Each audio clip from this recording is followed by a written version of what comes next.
Hey, if this video helps you, drop a like right now, in advance. And subscribe. Every week I break down real money stuff that actually matters in America. Deal?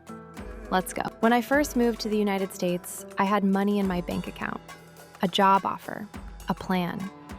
What I didn't have was a credit score.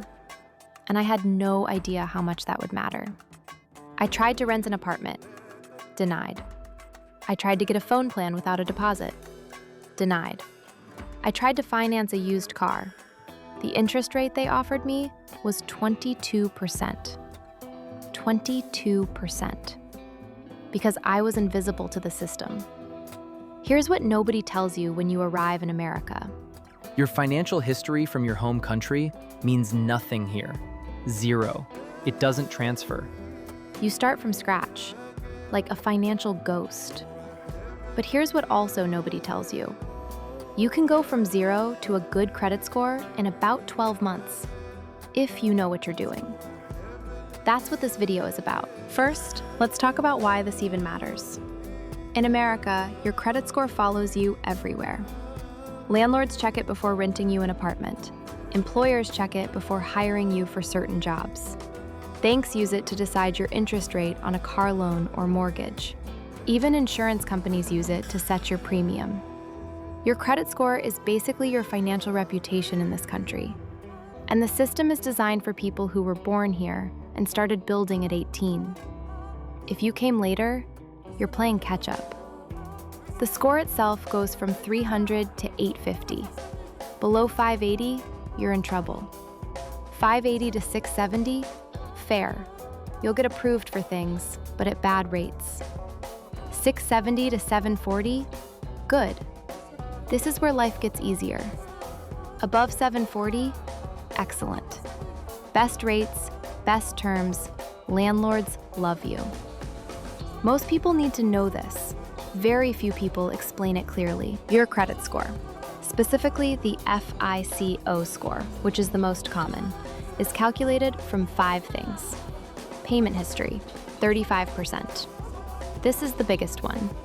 Do you pay on time? Every single time. Amounts owed, 30%. How much of your available credit are you using? This is called utilization. Keep it under 30%. Under 10 is ideal.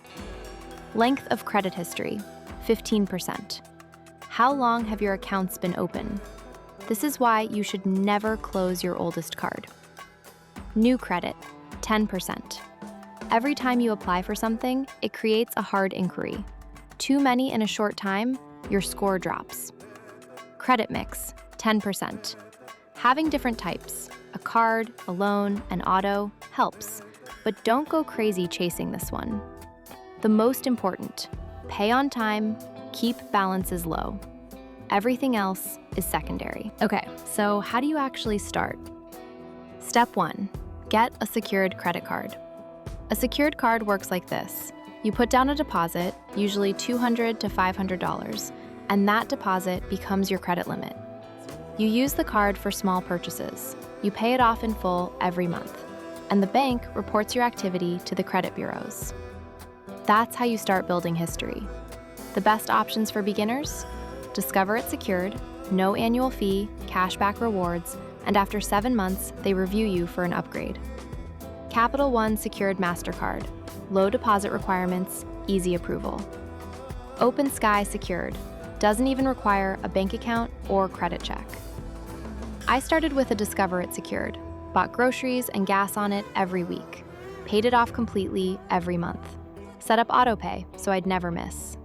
6 months later, I had my first credit score, 642. Not perfect, but I existed. While you're doing the secured card, there's one more thing you can add, a credit builder loan. This sounds weird, but here's how it works. You apply for a loan, usually $300 to $1,000. The bank holds the money in a locked account. You make monthly payments for 12 months. At the end, you get the money, and 12 months of on-time payments on your credit report. It's basically paying yourself while building credit history. The best places to get one? Self, a popular app specifically designed for this, around $25 a month.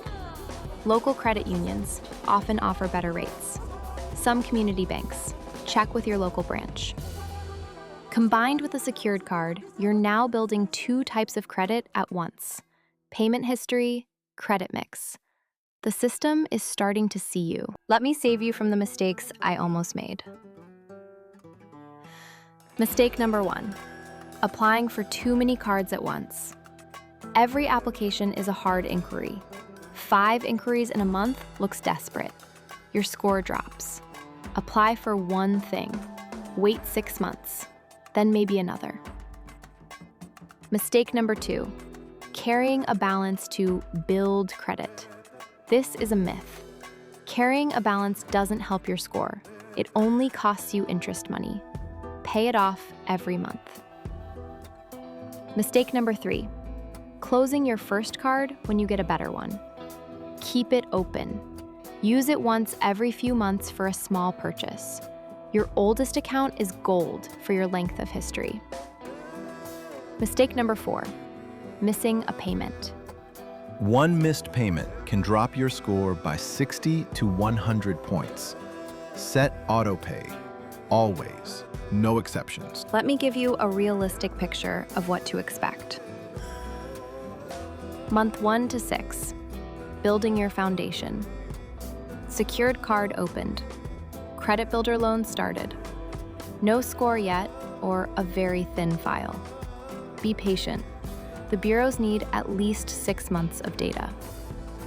Month 6, your first score appears. Probably 580 to 640. This feels slow. It's not. This is normal. Month 12. If you've done everything right, you're looking at 660 to 700. This is a real score. Landlords approve you. Car dealers treat you differently. Month 18 to 24. With no mistakes, 720, 740, higher. At this point, you have better credit than most Americans who were born here. That's the real secret. The system rewards consistency, not income, not how much money you have in the bank. Just, did you show up and pay on time? Every time. Building credit in America is not complicated, but it requires patience. And it requires starting. Most people wait. They think they need more money first, or a better job, or someone to explain the whole system to them. And while they wait, nothing builds. Open the secured card this week. Apply for the credit builder loan next week. Set up autopay tonight. And then just wait and pay and watch the number go up. 12 months from now, you'll have something that took most Americans 18 years to build. If you found this useful, subscribe. Every week, I cover real financial topics for people building their life in America. No fluff, just what actually works. See you in the next one.